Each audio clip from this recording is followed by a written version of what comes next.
ओम श्री सद्गुरुवे नमः। ओम परम ब्रह्म परमात्मने नमः। प्रिय दर्शकों,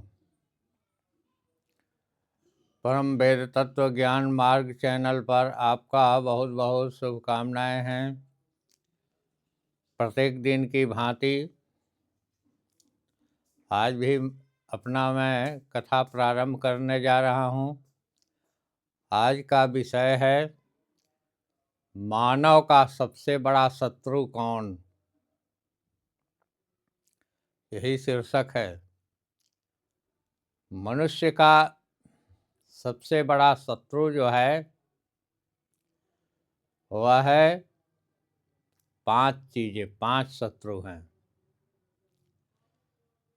काम, क्रोध, मद, लोभ और मोह। ये काम, क्रोध, मद, लोभ और मोह, ये 5 चीजें मनुष्य का सबसे बड़ा शत्रु है, जो मनुष्य को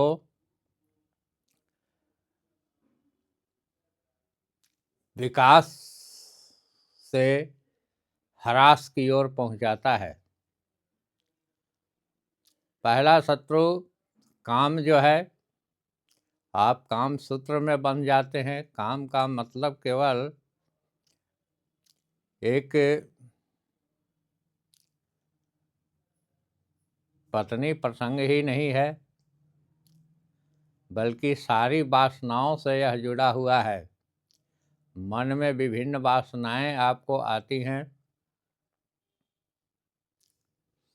किसी चीज़ के प्रति आप आसक्त हो जाते हैं और आप उसके पीछे पीछे ज़िंदगी भर दौड़ने लगते हैं, जिससे आप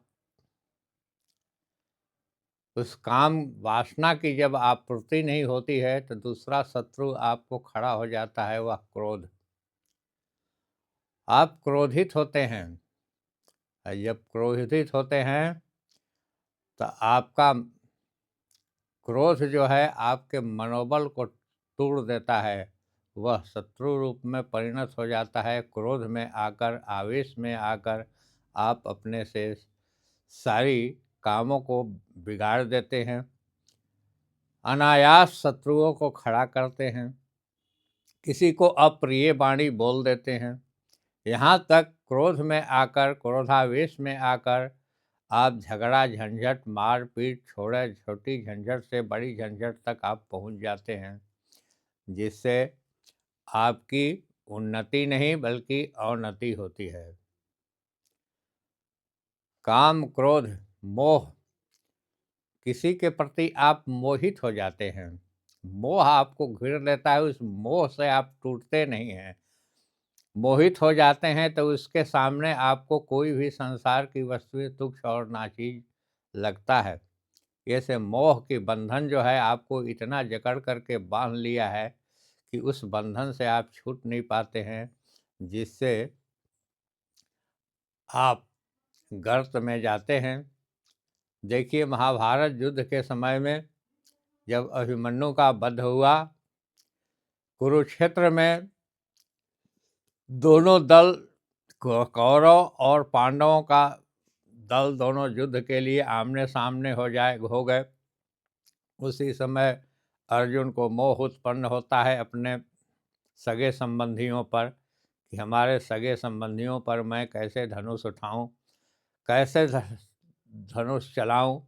सभी रण में मारे जाएंगे, बहुत से नारियां विधवा हो जाएंगी। जब विधवा हो जाएंगी तो वर्ण संकर उत्पन्न होंगे, वर्ण संकर उत्पन्न होंगे तो हमारे सारे पितृ लोग उनके पिंडदान और जलदान से सब नरक में चले जाएंगे। जब मोह कैसे हु नहीं खत्म हुआ, कृष्ण गीता सुनाए भगवान कृष्ण, नहीं हुआ तो ले गए अभिमन्यु के पास, जहाँ वह स्वर्ग लोक में था। देखते ही अर्जुन को अभिमन्यु ने फटकारा, कहा कि तुम कैसे बेटा मुझे कहते हो? मैं तुम्हारा बेटा हूँ न तुम मेरा बाप है। मैं बहुत आग्रह के बाद, मैं 14 साल के लिए मैं पुत्र बन करके तुम्हारे पास गया था। इसलिए तुम मेरा बाप नहीं हो, न मैं तुम्हारा पुत्र हूँ। जितना दिन का संबंध था उतने दिन तक पिता पुत्र का संबंध रहा। तो आप धन से मोहित हो जाते हैं, धन आपसे नहीं छूटता है, पुत्र नहीं छूटते हैं, पत्नी नहीं छूटती है, सारे सगे संबंधी नहीं छूटते हैं, आप मोह के बंधन में बंधे रहते हैं, अंत तक मोह छूटता नहीं है, जिससे जो आपका मोह जो है मोक्ष का बाधक है। इसलिए मोह की एक सीमा है, उतना ही तक आप मोह करें जितना उसका सीमा हो। इसलिए आपका शत्रु मोह भी है। काम, क्रोध, मोह, मद, मद में आ जाते हैं, किसी चीज़ को आप घमंड में आ जाते हैं, आप धन मद में आते हैं, बल मद में आते हैं, तो आप उछलने लगते हैं। जबकि इतना बाखूबी है कि एक कांटा का चुभन भी आपका शरीर नहीं बर्दाश्त कर सकता है, लेकिन आप जब मद में आते हैं तो लगता है कि हमसे बड़ा कोई शक्तिशाली है ही नहीं। एक ब्लेड का चीरा भी नहीं आप बर्दाश्त कर सकती है आपका शक्ति, आपका शरीर, लेकिन फिर भी आप मद में आकर के, घमंड में आकर के आप चूर हो जाते हैं और अपना सर्वविनाश की नींव डाल देते हैं। काम, क्रोध, मद, लोभ। लोभ जो है, लोभ का पिता कौन है? लोभ कहाँ से उत्पन्न? लोभ जो है वह पाप का पिता है।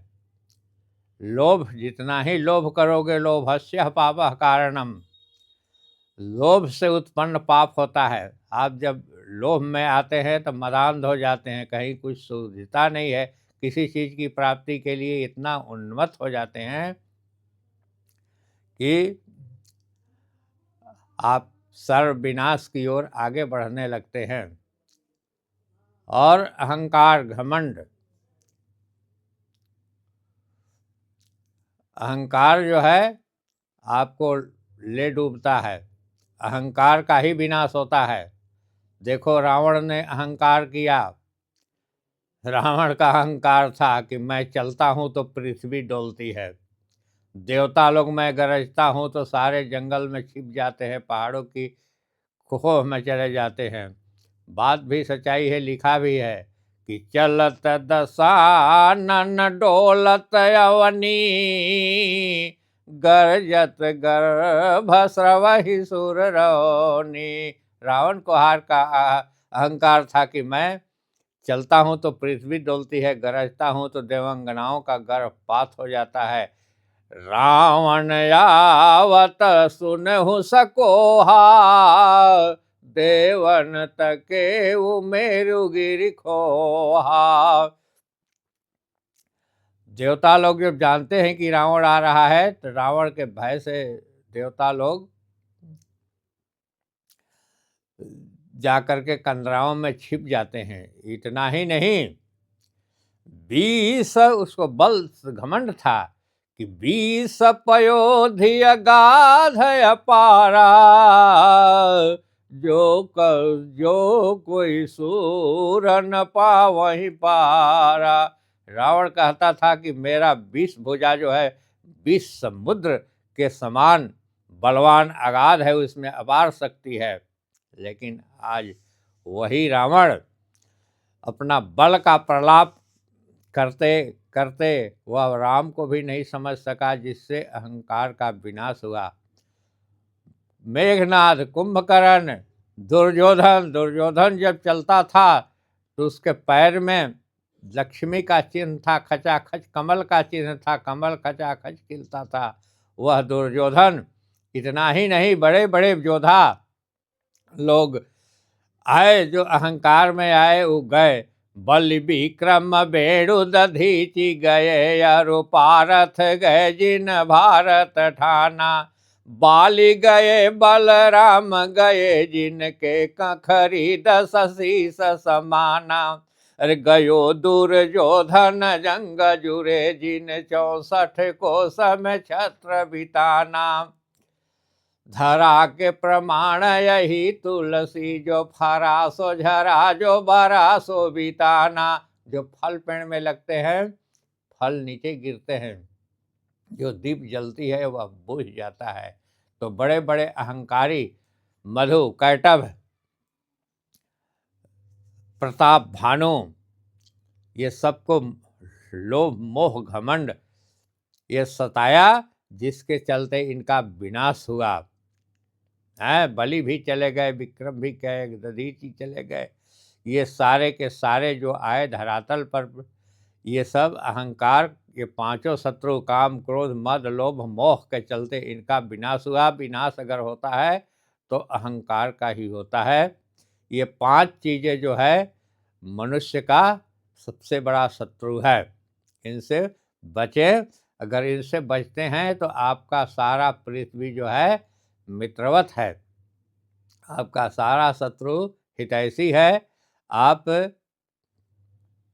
इसके त्याग से ही, इसको छोड़ने से ही आपको शांति नहीं परम शांति आता है। अब यह पांच चीज़ों के जब आध्यात्मिक दृष्टि से आते हैं तो आपको दिखाई पड़ते हैं पांच। जैसे आपने रामलीला देखा होगा,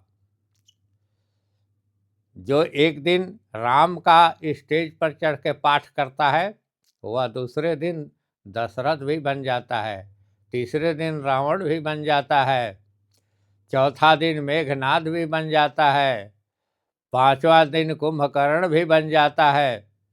आदमी एक ही है, लेकिन वह पांच व्यक्तियों को 5 दिनों में अपना ड्रेस चेंज करता है, तो वही राम बनता है, वही कुंभकर्ण बनता है, वही रावण बनता है, वही मेघनाथ बनता है। लेकिन व्यक्ति एक ही है। व्यक्ति अगर एक ही व्यक्ति एक साथ में पांचों चीज नहीं बन सकता। राम एक आदमी एक समय में राम, रावण, मेघनाद, दशरथ, ये 5 चीज का वह अपना प्रदर्शन नहीं कर सकता है। वैसे ही 5 नहीं, वह एक ही चीज का 5 नाम है। आप में एक ही शरीर के अंतर्गत एक ही ऊर्जा जो है, वह विभिन्न रूपों में आकर के अपना प्रदर्शन करता है। वह आपके शरीर की शक्ति है, वह एक शरीर की ऊर्जा है। तो वह कभी वही शक्ति कभी क्रोध के रूप में उत्पन्न होता है, तो वही कभी मोह का ड्रेस पहनता है, तो कभी अहंकार का ड्रेस पहनता है, तो कभी वह माया का ड्रेस पहनता है, तब वह माया कहलाने लगता है। कभी लोभ के ड्रेस धारण करता है तो लोभ के रूप में प्रदर्शित होता है, कभी काम के रूप में होता है तो काम के रूप में प्रदर्शित होता है। वह एक ही आपका ऊर्जा है शरीर का, और नहीं। इसको 5 रूप में मनीषियों ने दिखाया है। काम, क्रोध, लोभ, मद, मोह, ये 5 चीजें हैं जो वह आध्यात्मिक दृष्टिकोण से वह चीज एक ही है, जो कि अपना विभिन्न रूप में आता है। और पांचों 5 समय में आता है। अगर 5 है तो शरीर में पांचों चीज एक संग नहीं फंक्शन कर सकता है। न काम फंक्शन का, काम, क्रोध, मद, लोभ, मोह, अगर पांचों चीज एक संग शरीर में फंक्शन कर जाए तो समझिए कि ये 5 है। लेकिन ये 5 नहीं है। आध्यात्मिक दृष्टिकोण से वह चीज एक है, वह है आपकी शरीर की शक्ति, शरीर की ऊर्जा। तो उससे निदान करने का, उससे बचने का एक ही उपाय है कि अगर जिस समय काम उत्पन्न होता है, तो जैसे नदी की धारा जो है पूरब की ओर जा रही है, तो उसकी धारा को चेंज कर देना, उसकी प्रवाह को बदल देना। क्रोध आ रहा है तो उसकी धारा को, क्रोध की धारा को बदल देना। मोह हो रहा है तो मोह की धारा को बदल देना।